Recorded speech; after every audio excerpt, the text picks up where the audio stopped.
Welcome to our channel easy and deep way. आज हम important MCQ की next series शुरू कर रहे हैं जिसमें असेसमेंट फॉर लर्निंग सब्जेक्ट के अंदर यूनिट 2 के अंदर आने वाला टॉपिक जो है tools and technique of evaluation, उसमें इवैल्यूएशन के कुछ टाइप्स मेंशन किए गए हैं तो उनको डिस्कस करेंगे। इससे पहले हमने असेसमेंट के टाइप्स पढ़े थे जिसकी वीडियो हमने ऑलरेडी प्रोवाइड की हुई है, उसका लिंक ऊपर दिया हुआ है, आप वहां से उसको देखिए, उससे आपको ये टॉपिक और भी अच्छे से समझ आएगा। सबसे पहले शुरू करते हैं कि जो असेसमेंट होता है और इवैल्यूएशन होता है वो क्या होता है। उसमें थोड़ा सा ही डिफरेंस होता है कि जो असेसमेंट होती है उसमें हम क्या करते हैं, ग्रोथ देखते हैं, किसकी, स्टूडेंट्स की ग्रोथ, जो स्टूडेंट्स की लर्निंग है उसके रिगार्डिंग एविडेंसेस इकट्ठे किए जाते हैं। एक प्रोसेस होता है जिसमें हम क्या करते हैं, अलग अलग इंफॉर्मेशन को कलेक्ट करते हैं, उसको इंटरप्रेट करते हैं और डिजाइन करते हैं, और ये क्वांटिटेटिव और क्वालिटेटिव दोनों फॉर्म में होती है। और जो इवैल्यूएशन होता है, इवैल्यूएशन में क्या करते हैं कि जो क्वांटिटेटिव और क्वालिटेटिव फॉर्म में जो डाटा होता है उसमें वैल्यू जजमेंट भी इंक्लूड हो जाती है। असेसमेंट में क्या होता है, जो फीडबैक होता है वो स्टूडेंट के द्वारा इंस्ट्रक्टर को प्रोवाइड किया जाता है, जबकि इवैल्यूएशन में क्या होता है, जो फीडबैक है वो इंस्ट्रक्टर से मिलता है स्टूडेंट के द्वारा, क्योंकि जो इंस्ट्रक्टर होता है वो स्टूडेंट ने जो भी परफॉर्मेंस की है उसके एनालिसिस के लिए उसको वैल्यू जजमेंट करता है। ठीक है, शुरू करते हैं फर्स्ट क्वेश्चन से। अ ऑनगोइंग प्रोसेस और कॉन्टिन्यूस, और अब इसका वर्ड आ गया कॉन्टिन्यूस प्रोसेस यानी कि regular process usually carried out by the teacher to continuously monitor student progress in a non threatening and supportive environment is called. यानी कि वो कौन सी इवैल्यूएशन होगी जिसमें लगातार हम क्या करते हैं, बच्चे की प्रोग्रेस को, स्टूडेंट की प्रोग्रेस को मॉनिटर करते हैं in a non threatening and supportive environment, यानी कि उसको सिर्फ पनिशमेंट के डर से नहीं, किसी रिवॉर्ड के डर से नहीं, उसको क्या करते हैं, उसकी इवैल्यूएशन करते हैं कि उसको आगे के लिए कैसे मोटिवेट किया जाए। तो वो होता है फॉर्मेटिव असेसमेंट, क्योंकि फॉर्मेटिव असेसमेंट में हम वीकली टेस्ट के थ्रू हो गया, यूनिट टेस्ट के थ्रू हो गया, बच्चे को इवैल्यूएट करते रहते हैं। ठीक है, नेक्स्ट है इसमें अ प्रोसेस ऑफ इवैल्यूएटिंग। एक और चीज मैं स्टार्टिंग में बताना भूल गई कि लास्ट में हमने इसकी वीडियो के कंसेप्ट बाइट डाले हैं,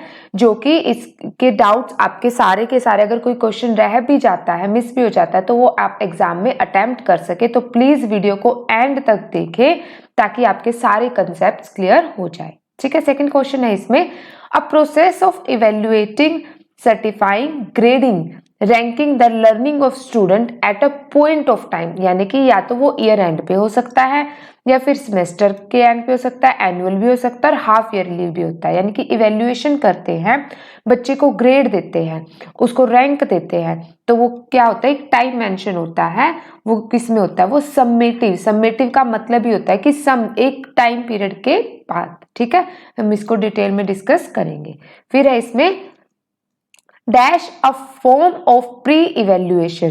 प्री इवैल्यूएशन यानी कि पहले से करना evaluation, that allows a teacher to determine students individual strength, weaknesses, knowledge and skills prior to instruction. यानी कि जो टीचर होता है वो क्या करता है, स्टूडेंट्स की कमजोरियों को देखता है, उसको स्ट्रेंथ में कन्वर्ट करता है, जो अगर उसकी स्ट्रेंथ है उसको आगे और भी ज्यादा अच्छे से अपॉर्चुनिटी में कन्वर्ट करने की सोचता है। जैसे एक स्वॉट एनालिसिस आता है जिसमें हम स्ट्रेंथ, वीकनेसेस, अपॉर्चुनिटी और थ्रेट को क्या करते हैं, देखते हैं स्टूडेंट्स की। तो वो किस में होता है, वो होता है डायग्नोस्टिक इवैल्यूएशन में। डायग्नोज करना मतलब ढूंढना।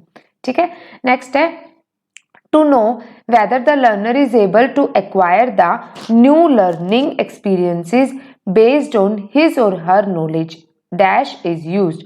यानी कि ये देखने के लिए कि जो बच्चा है उसकी जो नॉलेज है, उसको पहले से कितनी नॉलेज है, क्या उसका ज्ञान और क्या इसको पता है, तो उसके लिए हम क्या करते हैं, प्लेसमेंट इवैल्यूएशन करते हैं। यानी कि बच्चे का कंपैरिजन किया जाता है उसको अलग अलग टेक्स्ट के अकॉर्डिंग। ठीक है, तो ये भी हम डिस्कस करेंगे डिटेल में। आई होप यहाँ से आपको क्लियर हो गया कि भी हम उसकी प्लेसमेंट के लिए पहले से ही हम देखते हैं कि उसको प्रीवियस नॉलेज कितनी है।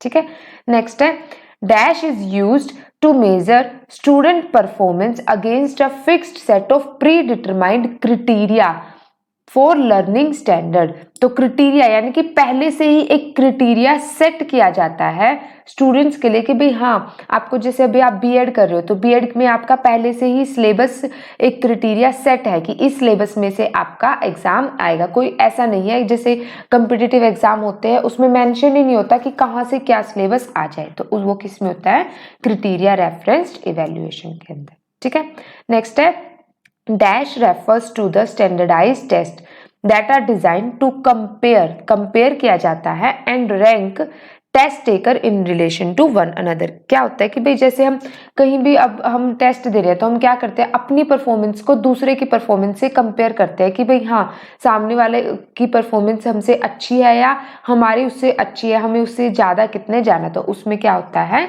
वो नॉर्म रेफरेंस्ड इवेल्युएशन में होता है जिसमें पहले से ही नॉर्म्स डिसाइड किए जाते हैं। अब क्रिटेरिया और नॉर्म रेफरेंस्ड में क्या डिफरेंस है, जो नॉर्म रेफरेंस्ड है उसमें बच्चे की स्किल्स और नॉलेज की एक्विजिशंस को अलग अलग सोर्सेज से, भाई वो नोट्स से, टेक्स्ट बुक से, सिलेबस से चेक करता है। लेकिन जो क्रिटेरिया रेफरेंस्ड होता है उसमें परफॉर्मेंस को स्पेसिफिक कंसेप्ट होता है, मतलब ये ही चीजें होंगी, यही सिलेबस होगा, उसके अकॉर्डिंग जज किया जाता है। नेक्स्ट है इसमें The practice of determining a student progress based on their earlier work is, यानी कि पहले से ही तो उसको क्या होता है भाई, वो जो बच्चा होता है वो खुद से ही कंपैरिजन करता है, भाई मेरी जो पहले की परफॉर्मेंस थी मेरे को उससे बेटर बनानी है, मेरे आज 35 मार्क्स आए तो मुझे वो पूरे 40 कैसे ले, तो वो कंपेयर करता है। तो वो किस में आएगा, इप्सेटिव इवेल्युएशन में आएगा। नेक्स्ट है इसमें dash is a form of assessment which test candidates understanding of connection between elements of a subject, यानी कि वो कौन सी असेसमेंट या फिर उसको इवेल्युएशन भी बोल सकते हैं जिसमें काफी सारे यूनिट्स और सब्जेक्ट्स को एक ही साथ हम क्या करते हैं, एनालाइज करते हैं, अंडरस्टैंड करते हैं, तो वो होता है सिनोप्टिक इवेल्युएशन। ठीक है, इसको सिनोप्टिक असेसमेंट भी सेम ही गिवन है। नेक्स्ट है इसमें Which type of evaluation is carried out at the end of a course or major unit? तो at the end of course में कौन सी होती है, टर्मिनल असेसमेंट होती है। तो टर्मिनल का मतलब भी क्या होता है, टर्म एंड पे जब खत्म हो जाए तब।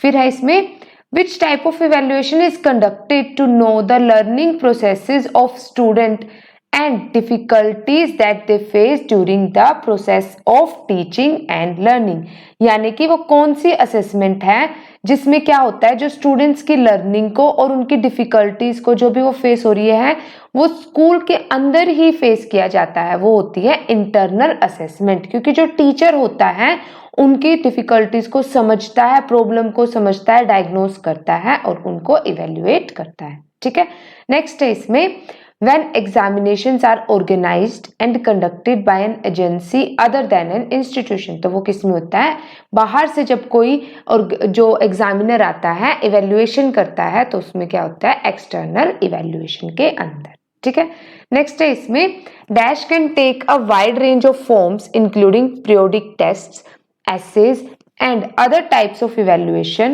ongoing evaluation of practical और स्टूडियो वर्क। तो ongoing यानी कि जो कंटिन्यू चले, पीरियोडिक टेस्ट वो किस में आएगा, वो आएगा कॉन्टिन्यूअस इवेल्युएशन के अंदर आएगा।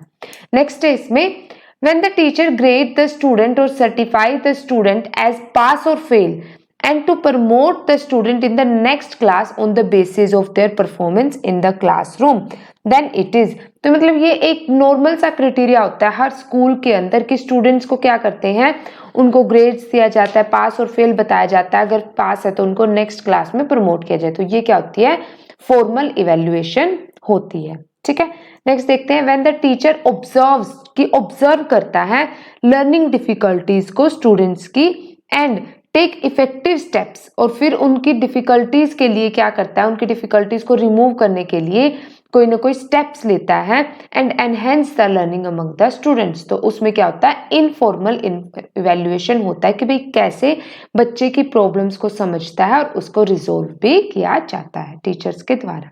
नेक्स्ट है which type of evaluation is not written but in observation form. तो कौन सी इवेल्युएशन होती है, वो इनफॉर्मल इवेल्युएशन होती है कि उसमें ऑब्जर्व भी क्या है ना, कि ऑब्जर्व किया जाता है उनकी लर्निंग डिफिकल्टीज को। ठीक है, नेक्स्ट है when the teacher assess the student by taking objective type questions then it is called. तो ऑब्जेक्टिव टाइप क्वेश्चंस में कौन सी होगी? ऑब्जेक्टिव इवैल्यूएशन होगी। ठीक है, नेक्स्ट है इसमें analogy type questions are involve in which type of evaluation. तो हमने ये पहले भी किया हुआ है कि भाई हम ऑब्जेक्टिव टाइप क्वेश्चंस इससे पहले वाली वीडियो में हमने पढ़े थे कि क्या होते हैं, वो एमसीक्यू भी हो सकते हैं, मैच द फॉलोइंग भी, फिलअप्स भी, ट्रू फॉल्स भी और एनालॉजी टाइप भी हो सकते हैं। तो ऑब्जेक्टिव इवैल्यूएशन होगा इसका आंसर। नेक्स्ट है इसमें when the teacher assess the explanation ability of the student. तो एक्सप्लेनेशन किस में होगा? ऐसे टाइप टेस्ट में, शॉर्ट आंसर टाइप टेस्ट में। ये भी हमने ऑलरेडी डिस्कस किए थे इससे पहले वाली वीडियो में। तो ये सब्जेक्टिव इवैल्यूएशन में आएंगे। सेकेंड लास्ट है इसमें in which type of evaluation students express their feelings, thoughts etcetera. तो ऑफकोर्स जब वो एक्सप्लेन करेंगे चीजों को कि भाई डिस्कस कीजिए, डिफाइन कीजिए, डिस्क्राइब कीजिए चीजों को, तो वो क्या होंगे? वो ऐसे type short answer type question वो सब्जेक्टिव इवैल्यूएशन के अंदर आएंगे। फिर लास्ट है इसमें which type of evaluation is judgemental in nature. तो कौन सी इवैल्यूएशन होती है जो जजमेंटल होती है? वो होती है समेटिव इवैल्यूएशन, क्योंकि वो एक ही बार बच्चे की रैंक को, स्कोर को, ग्रेड को जज किया जाता है। ठीक है, आप देखते फटाफट से इसके कंसेप्ट बाइट, जिससे आपके सारे कंसेप्ट क्लियर हो जाएंगे। स्टार्ट करते हैं formative evaluation.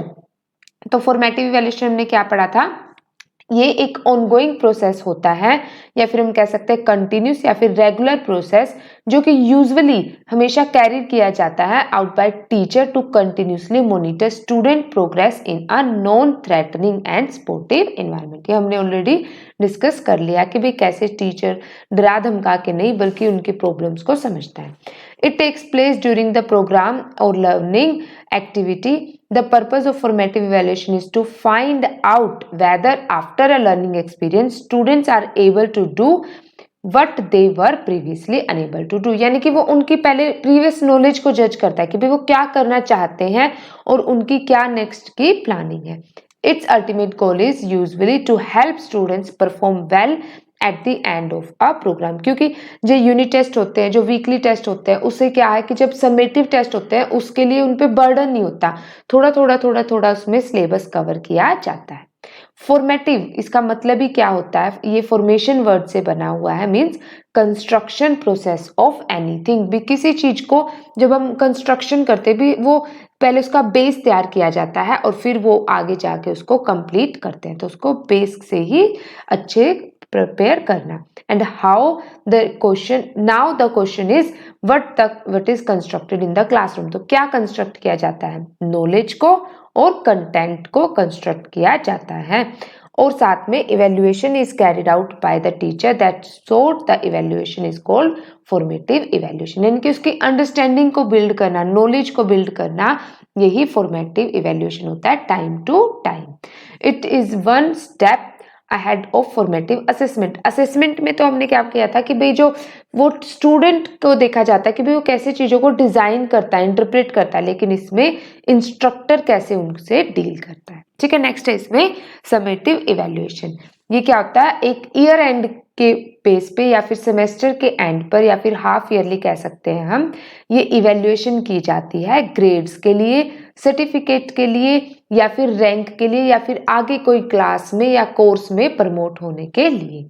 Summative evaluation refers to evaluation of the learning that sums, यानी कि इकट्ठा करना, और summarise the development of students at a particular time और at the end of a course और अकेडमिक। यानी कि जब उसका कोर्स है या फिर जो भी साल है वो कंप्लीट हो जाता है, तो फाइनल जो उसकी असेसमेंट की जाती है उसे समेटिव इवैल्यूएशन बोलते हैं। Summative means sum total.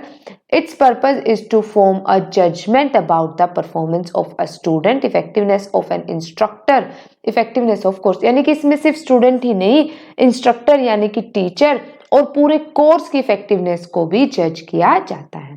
It is regularly scheduled at the end of academic terms. बिल्कुल, it is judgemental in nature. तो ये क्वेश्चन बन सकता है कि समेटिव असेसमेंट क्या होती है? जजमेंटल इन नेचर, हमने किया था। It often attempts to determine the extent broad objective of a program have been achieved. It is concerned with purposes progress and outcomes of teaching learning process. यानी कि इससे क्या होता है कि भाई जो भी हमने किया कि हमने कोई क्लास कवर की, जैसे अब हम बीएड कर रहे हैं तो अब हमारी बीएड कंप्लीट हो जाएगी, तो हमारा पर्पस कंप्लीट हो जाएगी, हमारी प्रोग्रेस नेक्स्ट स्टेप जैसे हम करना चाहते हैं एचटेट सीटेट, उसके लिए हम एलिजिबल हो जाएंगे और हमारा आउटकम्स लर्निंग प्रोसेस पता चलेगा। ठीक है, नेक्स्ट है इसमें डायग्नोस्टिक इवैल्यूएशन। वैसे डायग्नोज का मतलब क्या होता है, ढूंढना, लेकिन ये भी क्या बताई गई है, it is judgemental in nature. तो ये क्वेश्चन कंफ्यूज कर सकता है कि जजमेंटल इन नेचर क्यों, क्योंकि जो डायग्नोज में भी क्या होता है, हम समेटिव की तरह ही हम चीजों को इवेल्युएट करते हैं कि भाई कैसे हम उनकी प्रॉब्लम्स को, डिफिकल्टीज को सोल्व कर सकते हैं। ठीक है, it is a form of pre evaluation.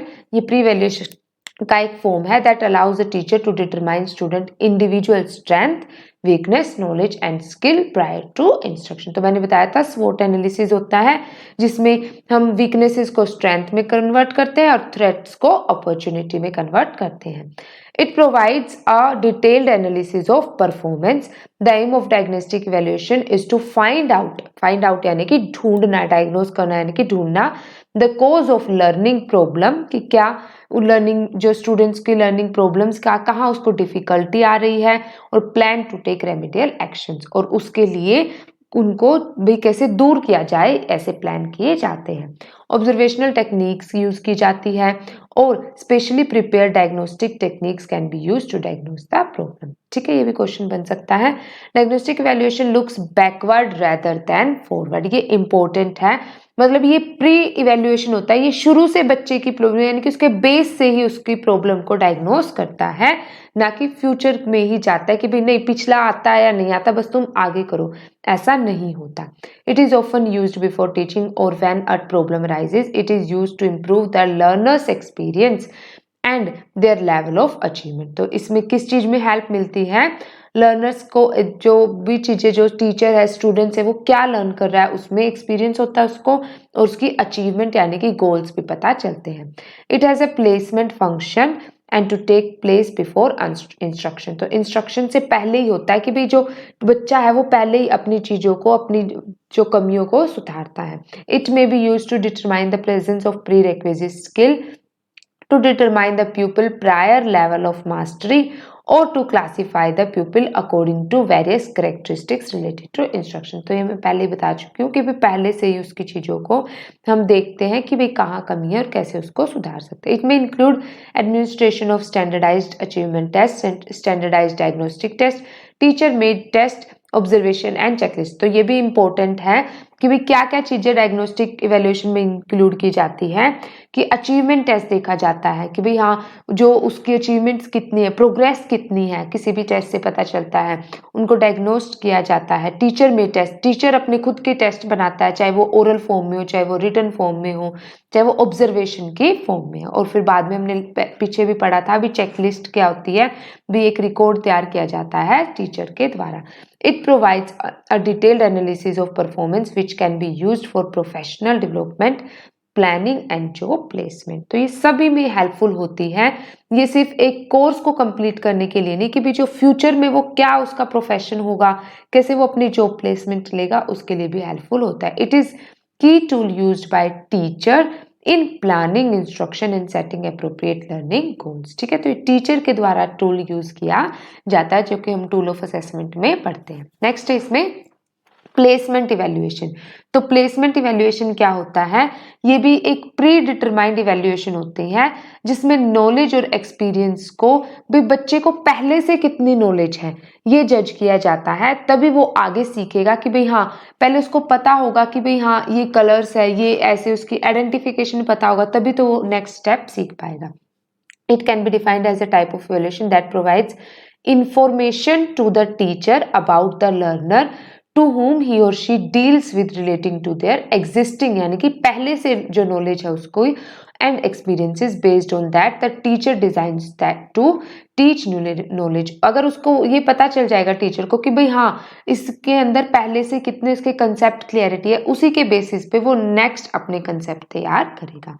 It is conducted before undertaking the teaching learning activities ये टीचिंग लर्निंग एक्टिविटी से पहले ही होता है। जैसे हम क्लासरूम के अंदर जाते हैं, जब हम टीचिंग करते हैं, तो पहले ही हम एस्टिमेट लगाते हैं कि भाई चैप्टर या कोई भी टॉपिक शुरू करने से पहले कि हाँ बच्चे उसमें इंटरेस्ट कितना दिखाते हैं, बच्चों को पता कितना है। अगर उनको पता है तो हम फर्दर आगे मूव करते हैं, वरना उसको पहले उसके बेस को ही क्लियर करते हैं। It is basically use to measure the entry behaviour and और existing knowledge of the learner. बिल्कुल वही सेम बात है।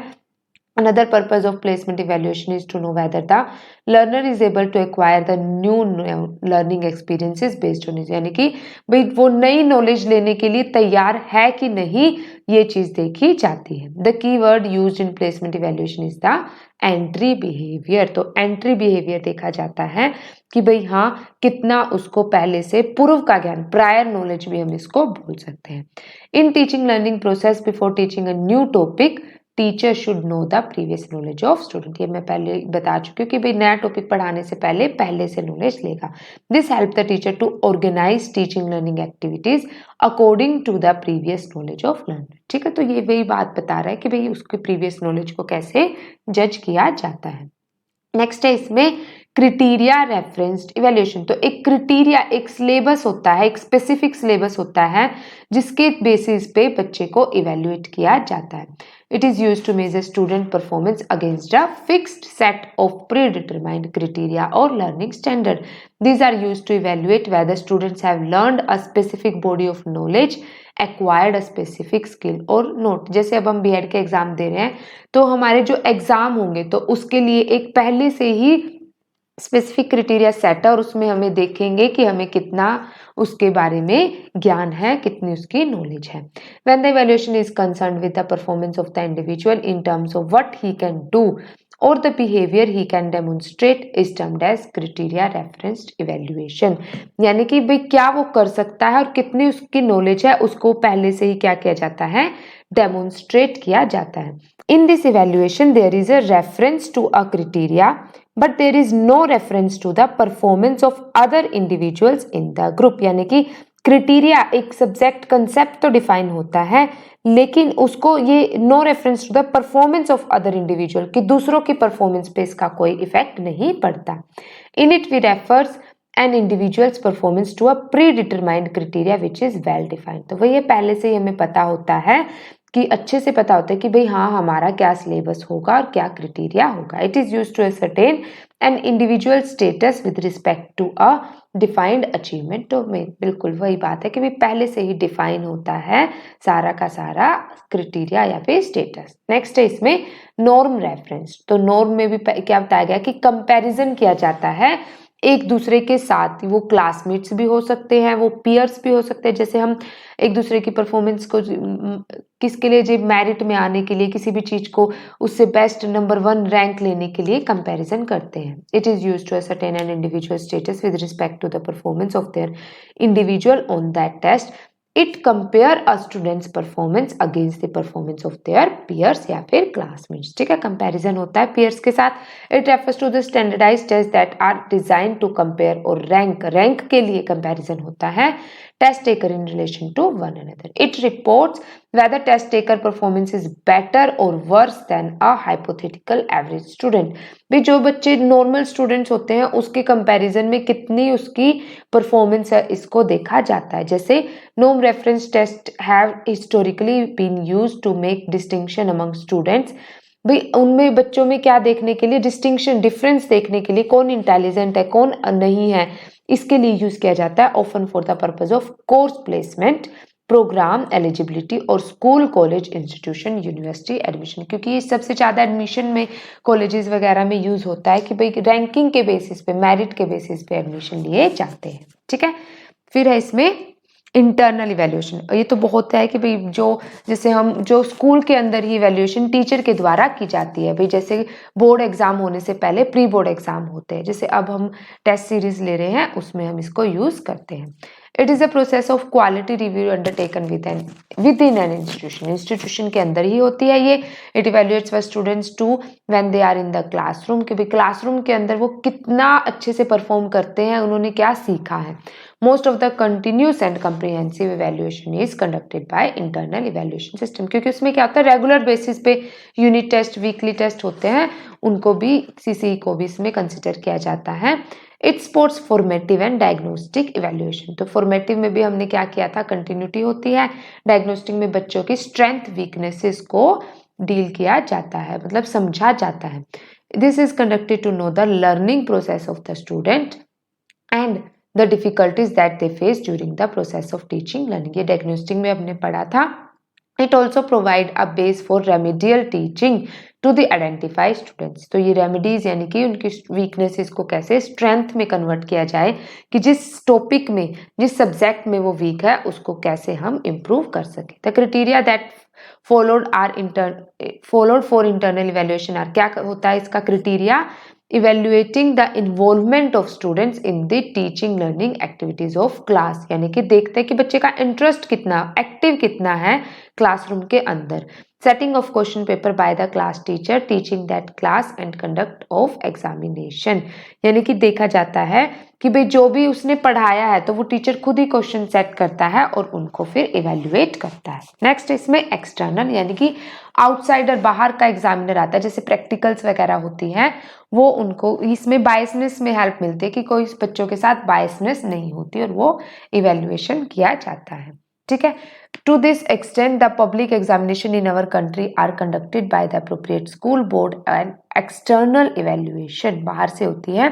In such public examination, the teacher concerned do not get directly involved in the process of evaluation, क्योंकि teachers को पता नहीं होता, स्टूडेंट्स को पता नहीं होता कि भाई हाँ कहाँ से आएगा। तो इससे क्या होता है, बच्चों में क्रैमिंग की पावर भी खत्म हो जाएगी, वो चीज़ों को समझ के करेंगे। Also, when the examinations are conducted by the same institution which teaches, but tests are prepared and marked by person other than the ones who teach the group, the evaluation is called external, यानी कि भाई हम पढ़ कहीं और रहे हैं, पढ़ाया किसी और ने, लेकिन टेस्ट किसी और ने लिया है, इसे ही हम एक्सटर्नल इवेल्युएशन बोलते हैं। Thus, when the teacher who teaches is not involved in the evaluation process, the evaluation should be called external, यानी कि जो हमें पढ़ाता है वो इसमें इन्वॉल्व नहीं होता teacher. Under it the educational achievement of student and the quality of instruction is evaluated, तो इससे क्वालिटी का पता चलता है। ठीक है। आई होप ये सारे के सारे टॉपिक आपको समझ आए होंगे। प्लीज़ इसे सभी के साथ शेयर कीजिए और नेक्स्ट वीडियो की नोटिफिकेशन के लिए हमारे चैनल को सब्सक्राइब भी कीजिए। Thank you.